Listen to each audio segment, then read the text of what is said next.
ഭൂമിയുടെ തെക്കേ അറ്റത്തുള്ള ഭൂഖണ്ഡമാണ് അന്റാർട്ടിക്ക. ഭൂമിയുടെ സൗത്ത് പോൾ ഈ ഭൂഖണ്ഡത്തിലാണ് സ്ഥിതി ചെയ്യുന്നത്. 98% മഞ്ഞ് മൂടിക്കിടക്കുന്ന ഈ വൻകര യൂറോപ്പ്, ഓസ്ട്രേലിയ എന്നിവയെക്കാളും വലുതാണ് എന്നതാണ് സത്യം. ഭൂമിയിലെ ഏറ്റവും തണുപ്പുള്ള സ്ഥലം അന്റാർട്ടിക്കയാണെന്ന് നമുക്കറിയാം.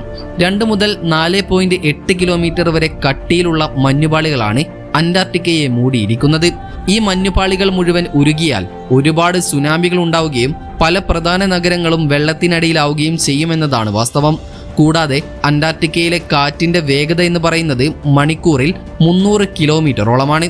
ഇതൊക്കെ കൊണ്ട് തന്നെ ഒരു രാജ്യവുമില്ലാത്ത ഭൂഖണ്ഡം കൂടിയാണ് അന്റാർട്ടിക്ക. മുൻപ് സൂചിപ്പിച്ചതുപോലെ ഇവിടെയുള്ള ഓരോ മഞ്ഞുപാളികളും 5 കിലോമീറ്റർ വരെ ആഴമുള്ളതാണ്. അതായത് 5 ബുർജ് ഖലീഫയുടെ ഉയരം.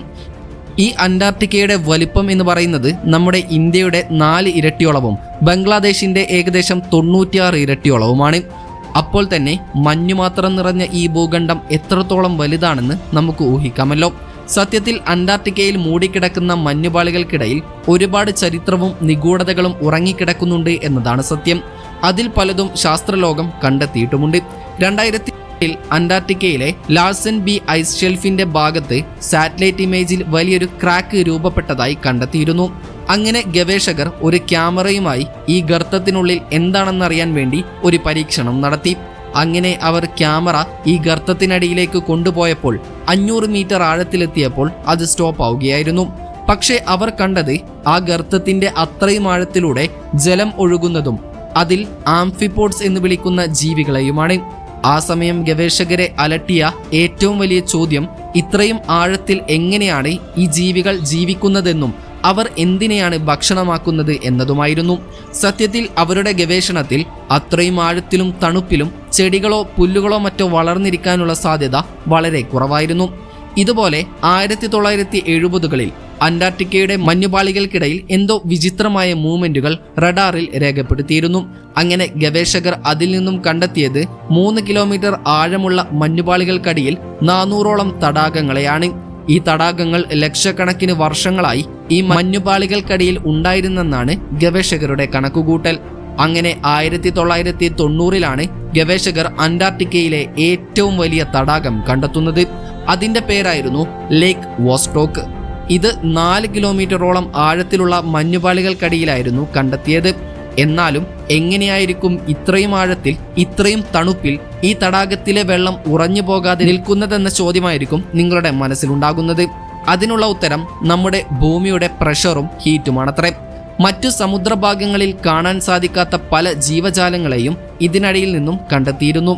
അക്കൂട്ടത്തിലുള്ളവയാണ് വളരെ കുറഞ്ഞ ഓക്സിജനിൽ വളരെ ഇരുണ്ട അന്തരീക്ഷത്തിൽ ജീവിക്കുന്ന ജീവികൾ.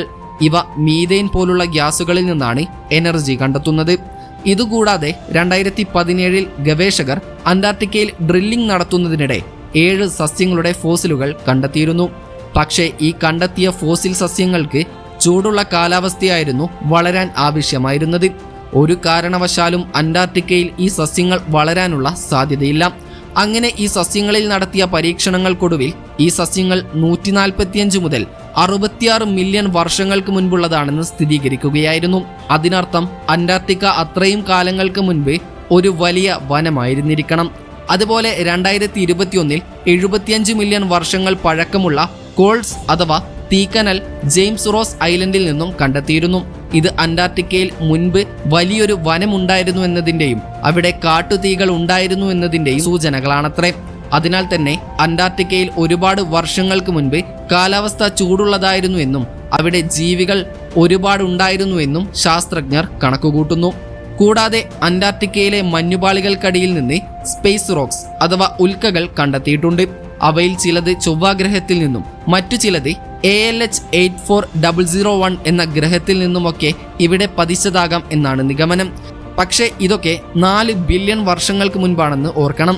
അങ്ങനെ 1996 ഈ കണ്ടെത്തലുകളൊക്കെ നടത്തിയതിനു ശേഷം ഗവേഷകർക്കുണ്ടായ ഒരു ചോദ്യമാണ് ചൊവ്വാഗ്രഹത്തിൽ യഥാർത്ഥത്തിൽ ജീവനുണ്ടോ എന്നത്.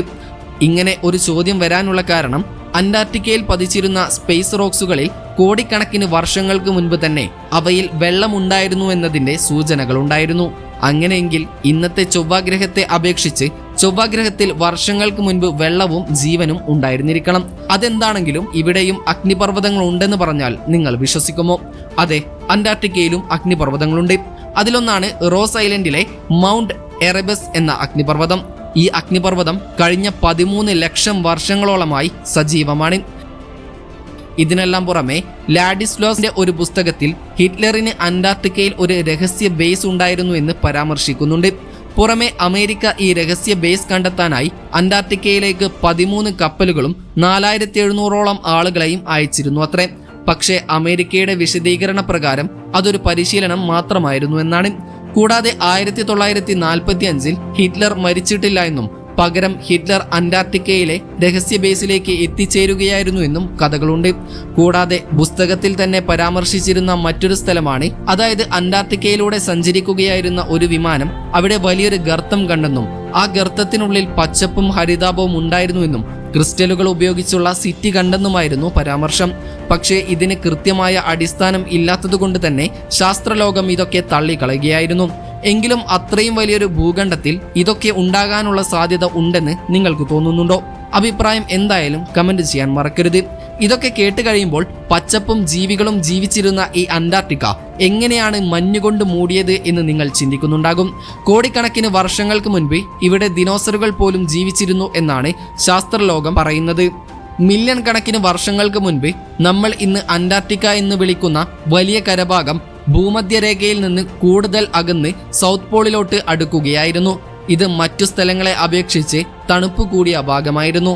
34 മില്യൺ വർഷങ്ങൾക്ക് മുൻപ് കാലാവസ്ഥാ വ്യതിയാനം കാരണം ടെമ്പറേച്ചർ കുറഞ്ഞതോടെ അന്റാർട്ടിക്കയിൽ മഞ്ഞുവീഴ്ച ശക്തമായി. പതിയെ ഈ മഞ്ഞുകളെല്ലാം കട്ടിയുള്ള മഞ്ഞുപാളികളായി രൂപാന്തരപ്പെടുകയായിരുന്നു. അങ്ങനെയാണ് അന്റാർട്ടിക്ക 98% മഞ്ഞു മൂടിയ ഭൂഖണ്ഡമായി മാറുന്നത്. നിലവിൽ അന്റാർട്ടിക്കയിൽ പെൻഗ്വിൻസ്, തിമിംഗലങ്ങൾ, സീലുകൾ, ചില പക്ഷികൾ, മറ്റു ചില ജന്തുജാലങ്ങൾ മാത്രമാണ് ജീവിക്കുന്നത്. ഭൂമിയിലെ 70% ഫ്രഷ് വാട്ടറും ഹോൾഡ് ചെയ്യുന്നതും അന്റാർട്ടിക്കയിലെ മഞ്ഞുപാളികളാണ്. സത്യത്തിൽ ദക്ഷിണഭാഗത്ത് ഒരു ഭൂഖണ്ഡമുണ്ട് എന്നൊരു വിശ്വാസം പണ്ട് മുതൽക്കേ ലോകത്ത് പ്രചരിച്ചിരുന്നു. യൂറോപ്യന്മാർ ഉപയോഗിച്ചിരുന്ന പല ഭൂപടങ്ങളിലും ഒരു ഭൂഖണ്ഡം ചിത്രീകരിക്കുകയും ചെയ്തിട്ടുണ്ട്. എന്നാൽ 1773 മാത്രമാണ് ഒരു മനുഷ്യൻ അന്റാർട്ടിക് വൃത്തം മുറിച്ചു കടക്കുന്നത്. ക്യാപ്റ്റൻ കുക്കായിരുന്നു ആ വ്യക്തി. 1820 റഷ്യൻ നാവികസേനയിലെ കപ്പിത്താനായിരുന്ന ഫാബിയാൻ എന്ന വ്യക്തിയാണ് അന്റാർട്ടിക്ക എന്ന ഭൂഖണ്ഡം ആദ്യമായി കണ്ടത്. തുടർന്ന് ആ വർഷം തന്നെ ബ്രിട്ടീഷ് നാവികസേനയിലെ ഒരു കപ്പിത്താനും ഒരു മത്സ്യബന്ധന കപ്പലിന്റെ കപ്പിത്താനും അന്റാർട്ടിക്ക കാണുകയുണ്ടായി. 1821 ഫെബ്രുവരി 7 അമേരിക്കൻ സീൽ വേട്ടക്കാരനായിരുന്ന ജോൺ ഡേവിസ് ആണ് ആദ്യമായി അന്റാർട്ടിക്കയിൽ നങ്കൂരമിട്ട വ്യക്തിയെന്ന് കരുതപ്പെടുന്നു. എന്നാൽ ഇക്കാര്യത്തിൽ വേണ്ടത്ര വ്യക്തതയില്ല എന്നത് മറ്റൊരു കാര്യം. നോർവീജിയൻ പര്യവേക്ഷകനായ റോൾഡ് അമുണ്ട്സൺ ആണ് സൗത്ത് പോളിലെത്തിയ ആദ്യ മനുഷ്യൻ. 36 ദിവസങ്ങൾക്ക് ശേഷം ബ്രിട്ടീഷ് പര്യവേക്ഷകനായ റോബർട്ട് ഫാൽക്കൺ സ്കോട്ടും ദക്ഷിണ ധ്രുവത്തിലെത്തിയിരുന്നു. എന്നാൽ തിരിച്ചെത്തുന്നതിന് മുൻപ് ആ സംഘം മുഴുവൻ അതിശൈത്യത്തിൽ കൊല്ലപ്പെടുകയാണ് ഉണ്ടായത്. ഇതൊക്കെ കൊണ്ട് തന്നെ അന്റാർട്ടിക്കയിൽ സ്ഥിരമായ മനുഷ്യവാസമില്ല. പക്ഷേ ഗവേഷണാവശ്യങ്ങൾക്കായുള്ള സ്ഥിരം കേന്ദ്രങ്ങൾ വിവിധ രാജ്യങ്ങൾ ഇന്ന് അന്റാർട്ടിക്കയിൽ സ്ഥാപിച്ചിട്ടുണ്ട്. ശാസ്ത്ര പരീക്ഷണ കേന്ദ്രങ്ങളിൽ മഞ്ഞുകാലത്ത് ഏകദേശം 1000 പേരും വേനൽക്കാലത്ത് ഏകദേശം 5000-ഓളം ആൾക്കാരും ഉണ്ടാകാറുണ്ട്. മിക്ക കേന്ദ്രങ്ങളും വർഷം മുഴുവൻ പ്രവർത്തിക്കാറുമുണ്ട്. 2004 റഷ്യൻ ബെല്ലിംഗ്ഹൗസൻ സ്റ്റേഷനിൽ ഒരു ഓർത്തഡോക്സ് ക്രിസ്ത്യൻ പള്ളി സ്ഥാപിക്കപ്പെട്ടിട്ടുണ്ട്. ഇവിടെ എല്ലാ കാലത്തും പുരോഹിതന്മാരുണ്ടാകാറുണ്ട്. 1979 മുതലാണ് ഇന്ത്യ അന്റാർട്ടിക് പര്യവേക്ഷണത്തിന്റെ ഭാഗമാകുന്നത്. ഇതിനായി ദക്ഷിണ ഗംഗോത്രി, മൈത്രി എന്നീ 2 കേന്ദ്രങ്ങൾ ഇന്ത്യ അന്റാർട്ടിക്കയിൽ സ്ഥാപിച്ചിട്ടുണ്ട്. മൂന്നാമതൊരു കേന്ദ്രത്തിന് ഇന്ത്യക്ക് പദ്ധതിയുമുണ്ട്. ഏതായാലും അന്റാർട്ടിക്കയിൽ ജീവിക്കാൻ നിങ്ങൾക്കൊരവസരം ലഭിച്ചാൽ നിങ്ങൾ ആ അവസരം സ്വീകരിക്കുമോ എന്ന് കമന്റ് ചെയ്യാൻ മറക്കരുത്. അപ്പോൾ മറ്റൊരു ഇൻഫോർമേറ്റീവായ വീഡിയോയുമായി വരുന്നതുവരെ ഗുഡ് ബൈ.